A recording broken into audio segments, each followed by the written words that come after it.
मेरा नाम शाहजेब है और मैं फ्रांस के शहर पेरिस में रहता हूँ। 4 साल पहले मैं अपने आबाई शहर गुजरावाला में एक कपड़े की दुकान पर मुलाजिमत करता था। दुकान के सामने एक एकेडमी थी जहां एक बहुत खूबसूरत लड़की पढ़ने आया करती थी। उसका नाम करिश्मा था और वो ईसाई मजहब से ताल्लुक रखती थी, जबकि मैं मुसलमान था। लेकिन मोहब्बत कहाँ मजहब देखती है।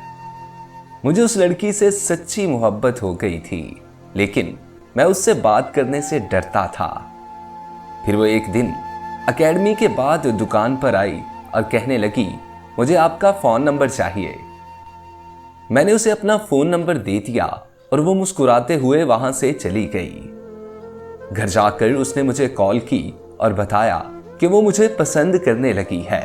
मैंने भी उसे बताया कि मैं भी उससे बेपनाह मोहब्बत करता हूँ। इस तरह हम दोनों की मोहब्बत का खूबसूरत आगाज हुआ।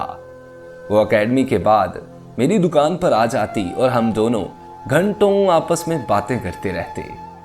वो वक्त शायद हम दोनों की जिंदगी का सबसे खूबसूरत वक्त था। हम दुनियादारी से अनजान होकर हर वक्त अपनी मोहब्बत में मगन रहते।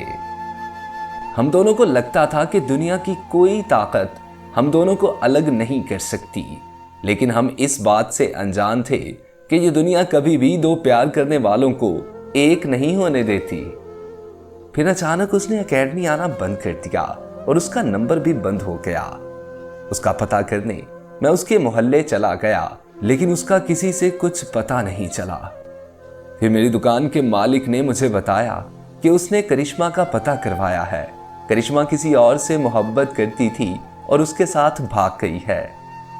यह सुनकर मुझे बहुत दुख हुआ कि वो मेरे साथ ऐसा कैसे कर सकती है, लेकिन मैं सब्र के अलावा कर भी क्या सकता था। फिर मैं उसे बेवफा समझकर उससे नफरत करने लगा, लेकिन मैं इस बात से अनजान था कि मैं जिससे नफरत करता हूं वो तो मुझसे बेपनाह मोहब्बत करती है। वो एक दिन अचानक दुकान पर आ गई और उसने बताया कि उसके घर वालों को किसी ने हमारी मोहब्बत के बारे में बता दिया है। घर वालों ने उसकी पढ़ाई छुड़वाकर उसे एक कमरे में कैद कर दिया। अब वो लोग उसकी शादी उसके कजन से करने लगे थे, तो वो घर से भाग आई। मैंने उससे कहा कि वो घर जाए और अपने घर वालों को समझाए, लेकिन उसने कहा कि मैं घर छोड़ आई हूं और अब वापस नहीं जाऊंगी। अब या तो तुम मुझसे शादी कर लो या मैं अपनी जान दे दूंगी। उसकी बात सुनते ही मैं उसे अपने घर ले गया, लेकिन मेरे घर वालों ने यह कहकर हमें घर से निकाल दिया कि वो एक ईसाई लड़की को अपने घर नहीं रख सकते। मैं उसे लेकर कराची के लिए निकल रहा था कि रेलवे स्टेशन पर उसके घर वाले आ गए और उन्होंने मेरी आंखों के सामने करिश्मा को गोली मार दी। वो मुझे भी मारने वाले थे, लेकिन लोगों ने मुझे बचा लिया। मगर अफसोस के करिश्मा नहीं बच पाई और वो मर गई।